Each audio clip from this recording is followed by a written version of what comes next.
Hello, this session we will look at the capability Anaqsim has for simulating flow in fresh salt interface domains, and we will in particular look at the assumptions that are made in arriving at this method.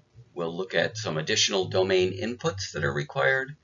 We will look at the discharge potentials and how they yield the same general equation.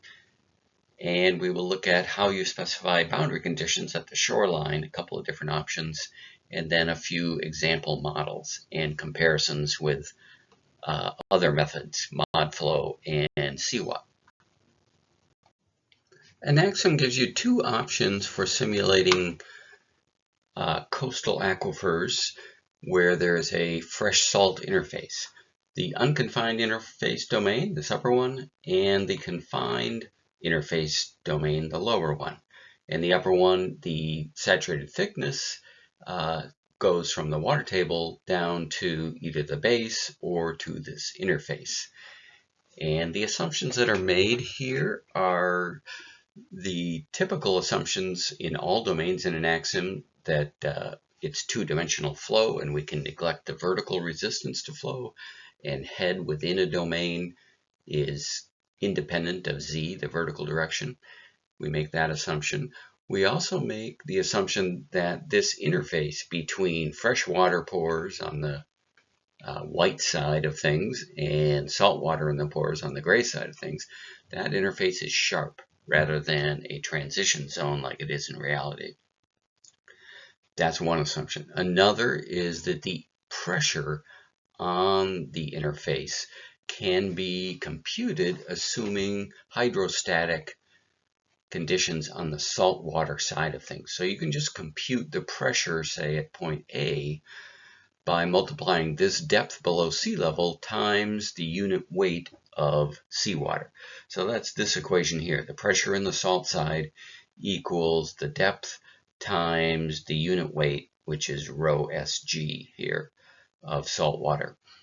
And because there is continuity of pressure across that interface, there can't be a jump in pressure unless there's some kind of a barrier. The pressure on the salt side, which we compute so simply, is equal to the pressure on the fresh side. Okay, so those are the main assumptions, that we have a sharp interface, and the saltwater side of things, we can compute pressures based on hydrostatic distributions. And that assumes that there's no significant vertical flow along the interface on the saltwater side. The interface you compute in that way in a multi-level model will jog at the boundary between stacked domains like this. And it does that because remember that the head is within a domain assumed independent of elevation, and then there's an abrupt head change when you cross from one level to the next, and again the head is assumed independent of elevation. So it's because there's a large head change as we cross this boundary that we get this jog. In the real situation, there is a vertical head gradient that is continuous on the freshwater side rather than kind of working in stair steps like we've got here. Recall that in our two-dimensional domain models, we are neglecting the vertical resistance to flow. So I've got these two diagrams at right. This is, an approximation of the actual situation with an unconfined interface domain. There is a mixing zone down here where we're transitioning between salt water in the pores here, fresh water in the pores here. There is flow in the freshwater system towards the low head at the ocean, and there's also a little bit of flow in the saltwater side that tends to cycle like this. The head contours in the freshwater lens, which is the part we're simulating, are not vertical necessarily because there are vertical components of flow, easier to see as you get out close to this seepage face on the ocean floor. And the Anaqsim domain model, we neglect the vertical resistance to flow, which makes those heads independent of elevation and head contours would be vertical lines. There's still vertical components to flow, there's just no resistance associated with that. So we also have a sharp interface here instead of the gradational interface mixing zone in the reality. But often that is fairly thin compared to the dimensions of the freshwater lens, and you can get reasonable guidance using a model like this. There are a couple of additional domain inputs when you're using these fresh salt interface domains. One is the elevation of the saltwater surface. And depending on what datum you've chosen, that might be 0 if you're choosing average sea level as your datum. Also, you input the ratio of the saltwater density to freshwater density. And that is typically near 1.025 because salt water is that much denser than fresh water. This slide shows the aquifer discharge potentials that are used for an unconfined interface flow domain. And there are 3 zones to consider. The rightmost zone here is just like an unconfined domain, where the potential is linearly related to head squared. And then there's this middle zone, which has a water table at the top and this sharp interface at the bottom, both of which are dependent on the head. And the saturated thickness, of course, is the difference between those two. And the head to potential relationship is a second order equation, parabolic equation like this one. And in these equations, the C, D, E are constants, F and G were constants. And to the left of the interface, where there is no longer any saturated freshwater thickness, we revert to, like we did with unconfined domains, a minimum saturated thickness, basically a very skinny fixed transmissivity domain, behaves like a skinny confined domain that allows the model to converge and behave well, but does not conduct much discharge. And that is this relationship, which is linear between potential and head, where A and B are constants. And these are set up so that the value of the potential is continuous when you cross from one regime to the next. And you can do that by adjusting these constants, B and E. And the same applies when you cross this transition here, when you're no longer have an interface, it's bottomed out in the aquifer. You can adjust the constants E and G to make that continuous. The potentials for confined interface flow are similar. In the middle part where we've got an interface, it is also nonlinear, this relationship. C, D, and E are constants. Over on the right-hand side, where the interface no longer exists, we just have the regular confined domain, where F and G are constants, and potential and head are linearly related. Like with the unconfined interface domain, when we're to the left of this interface, we've basically run out of saturated thickness for the freshwater lens, and we revert to a minimum saturated thickness confined domain, a very skinny confined domain, and its potential head relationship is this one, where A and B are constants. And again, we adjust these constants B, E, and G so that these 3 different potential definitions are continuous when we cross these red dotted lines from one regime to the next. The potential to head relations we just talked about are designed so that these equations here are always true, that the gradient of the potential equals the discharge, horizontal discharge in the aquifer in the 2 different X and Y directions. And with that being true, we get our almost typical general equation here, where the Laplacian of the discharge potential equals our extraction, which in this case only has two terms at the right, leakage out the top, leakage out the bottom.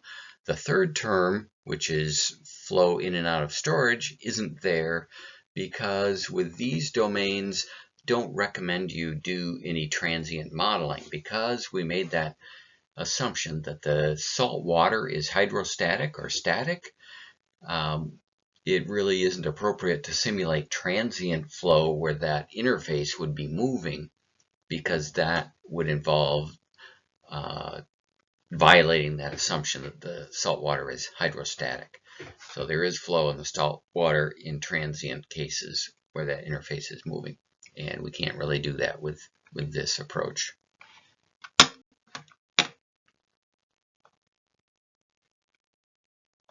Here's an example of how you might assign the shoreline boundary conditions in a multi-layer model. And in the upper unconfined interface domain, you might place a head-specified line boundary like this, right at the shoreline. And the head that you would assign to it depends on what you know about the interface depth at that location. If you know that it's this deep, then you can assign a head that is consistent with an interface that deep using the Geibin-Herzberg relation or something like that. If you've got the interface coming right to the shoreline, let me sketch that. Say if it came right in here, something like that instead. Then you could assign the head right here to 0 or sea level, and that would be appropriate.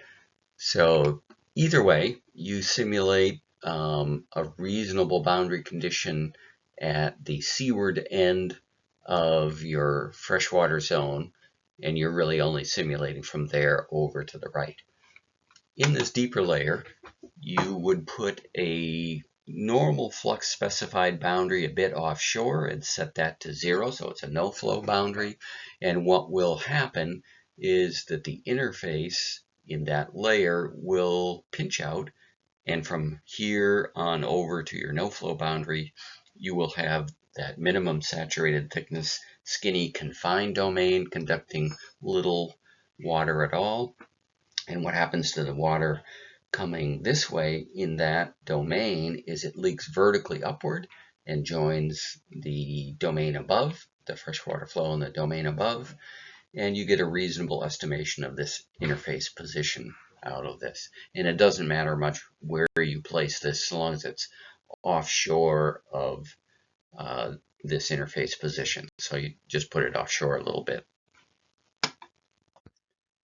A second way to approach this shoreline boundary condition in the upper level is to tack on a confined interface domain for the area from, say, the seashore out a ways, and at the outer limit of that, set a no-flow boundary and have that domain be a confined interface domain, and the top condition you would apply there would be a head-dependent flux top condition that lets water out the top in proportion to the head difference between the freshwater head on this side and the head at the seafloor at the top. And that can be useful if you have, say, a broad seepage face out here that you want to simulate. And I've done this in a few models. It works quite well. So you have an interdomain boundary here that separates this confined interface domain on this side of things from an unconfined interface domain on this side. If you take that alternative approach we just showed on the previous slide, you'll need to apply some sort of head at the sea floor. And this slide shows you how to compute that freshwater head. That would be the head in the freshwater lens on the seafloor bottom where it's discharging to the bottom. And that is given by this equation where H sub F is the freshwater head at that surface. H sub S is the sea surface elevation, the elevation of this blue line, so seawater height. And D sub s is this depth here shown in red, and rho s over rho f is the ratio of the density of fresh or salt water to fresh water. And if you think about that, this ratio is always going to be larger than 1. This depth is some finite number larger than 1. So this freshwater head ends up being higher than the sea surface elevation because of the difference between the density of fresh and salt water. And if you've got a sloping seafloor like this, you'd want to, if you look at how this equation works, this gets higher and higher the larger d gets. There's d sub s, which is d in this illustration here. So we would want a top condition head that increases as we go offshore and get into deeper and deeper water. And you can do that in Anaqsim using a surface for that top condition head towards which the aquifer is leaking. Here are a couple of example interface models in Anaqsim. This one here on the upper left is a single layer model with an unconfined interface domain on an island.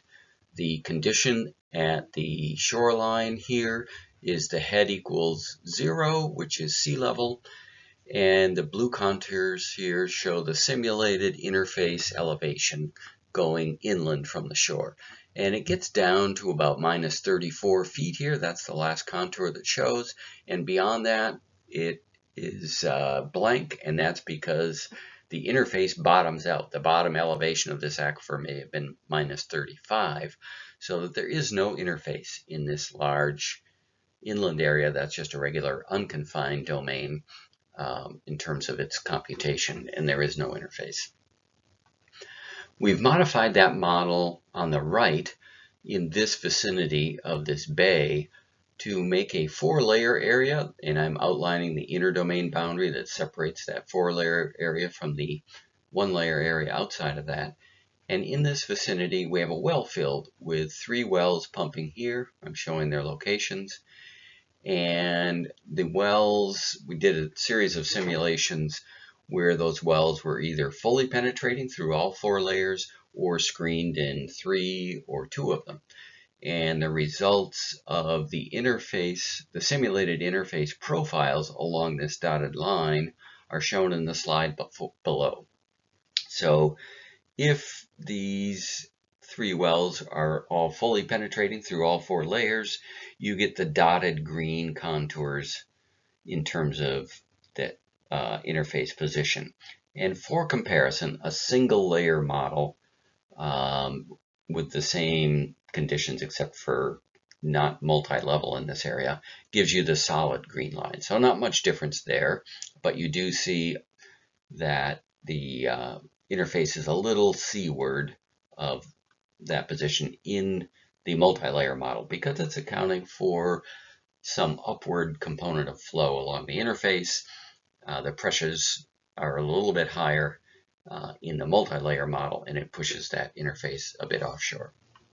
Okay, if we were to only screen the wells in layers 1 through 3 up in here, then we could pump them at a higher rate and still not draw seawater in, and that simulation gives you this blue interface position. Remember, we're pumping at a higher rate. Same thing, except if we screened it only in the upper 2 layers, yields a much higher rate, and the interface position is this red line. And you get a bit of upconing into layer 3, but not yet all the way up to where the screen is in layer 2 or 1.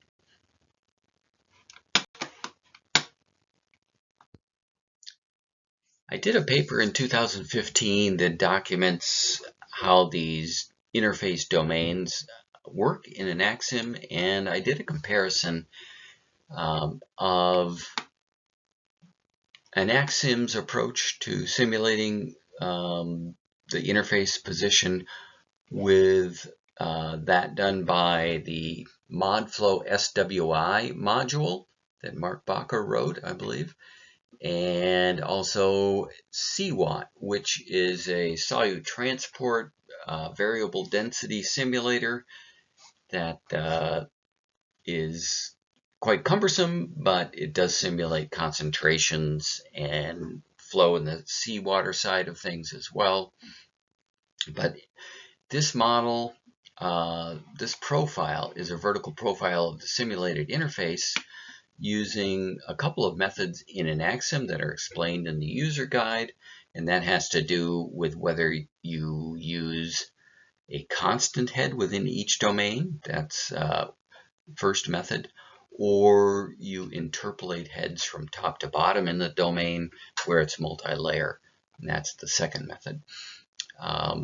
The CWAT simulations are in green here, and the heavy green line is the 50% salinity line, and then is bracketed by the 2% salinity and 98% salinity lines, showing that the simulated interface is fairly skinny, or the transition zone. But anyway, the results show that Anaqsim is very similar to SWI, making pretty similar assumptions, and they're both pretty close to what CWAT simulates here. This is a simulation where we have one aquifer that we're simulating, but we've broken it up into 9 different levels. And with SWI and Anaqsim, the resistance to vertical flow is accounted for between levels, and that leads to this zigzag nature of the simulated interface. It's in roughly the right position, but it does zigzag from layer to layer.